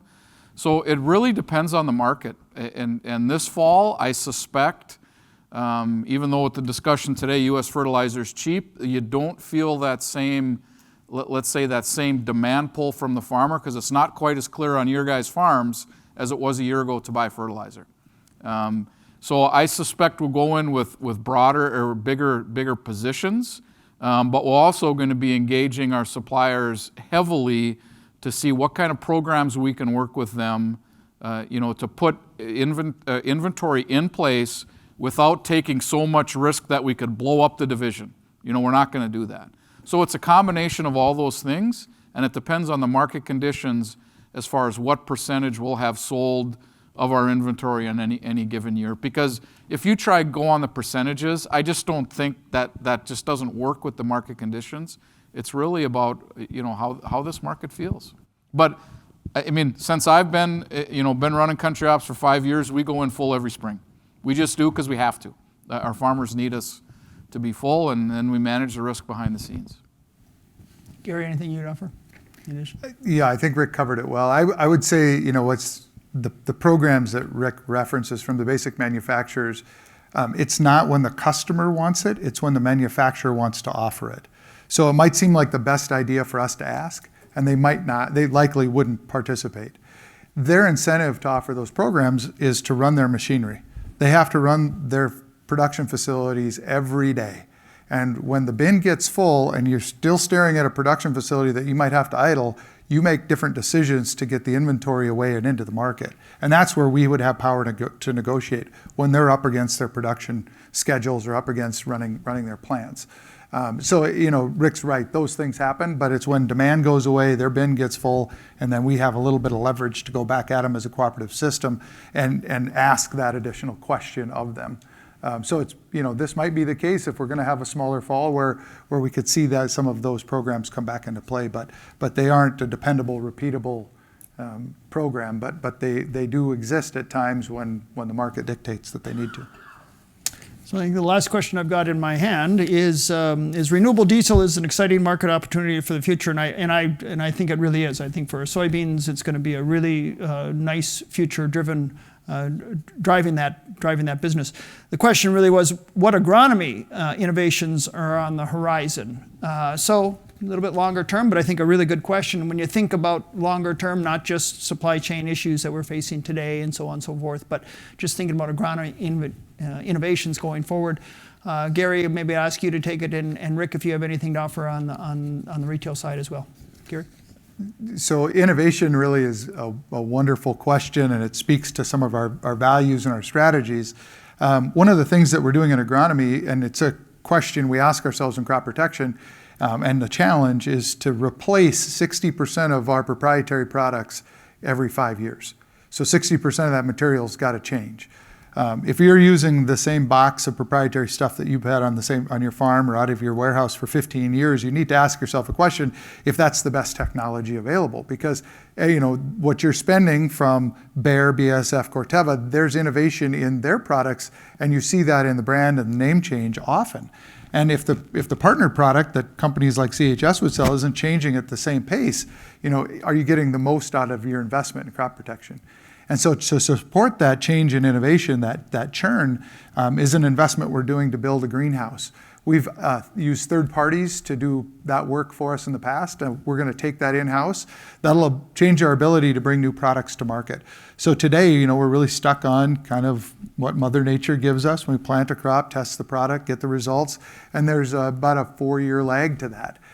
We'll be able to bring products to market 2.5, 3 times faster, and bring more innovation to bear and help you put the best product partnered with your investment, the most expensive investment, I might add, with things that come from the basic manufacturers. So it's really an exciting thing, but it's an investment that'll fly under the radar given some of the big dollars we spend at the company, but it's one that we're really confident it's going to have a remarkable impact, Jay, in how our agronomy team can impact the farmer and the retailer, bringing new products and new innovation to help increase efficacy, increase performance. Yeah, I mean, it's kind of it's one of those things where we know the answer to the riddle, now we have to figure out the riddle. The answer to the riddle is we grow more food with less fertilizer and less water. That's the answer. The question, creating the riddle is going to be is going to be the deal. But that's, I think, increasing the world's going to be faced with wanting to do all 3 of those things: more food, less water, less fertilizer. All right, I want to look at bringing this to a close and just begin. This is our 7th and final Owners Forum for this particular year, and want to thank the people that are here in person. Want to thank the people that are online with us today. It's always good to see my friends that I've known for a long time across the trade territory over these meetings, and it's just really good for us as a management team to hear, and the breaks and before and after the meeting, to hear the things that are on your mind. Helps us do a better job. CHS is a grassroots organization. This is one of the finest examples of how we are and how we are with people that can ask us questions, anything on their mind, and can hear the financial reports straight on. So it's part of who we are. It's part of what the board is very focused that we act that way, and it's important to me as a CEO to hear it myself. At the same time, I want to make sure that I thank you for the business that you give, the support that you give that have resulted in some financial numbers. They're not always going to be like this. That's our business. But they are today, and I want to thank you for your support and your part of making us a successful company. Just know we've got our shoulders behind being better tomorrow than we are today, and stay after it. But it's just nice to look at a year that looks this way. I think all the things that we've talked about today, ladies and gentlemen, the outlook for agriculture is good. It's strong. There's just a lot underneath going on around this world that's going to be good for agriculture. And we can talk about the challenges. Private fertilizer is too high priced. Deloyer's propane will be probably too high priced. And we'll have all that stuff that's going to be underway. But if you step back from it, this world continues to want to eat better. Supply chain disruptions will be part of the picture. But the U.S. and the U.S. farmers' ability to compete in all of that, not a problem. Not a problem. We can compete just fine.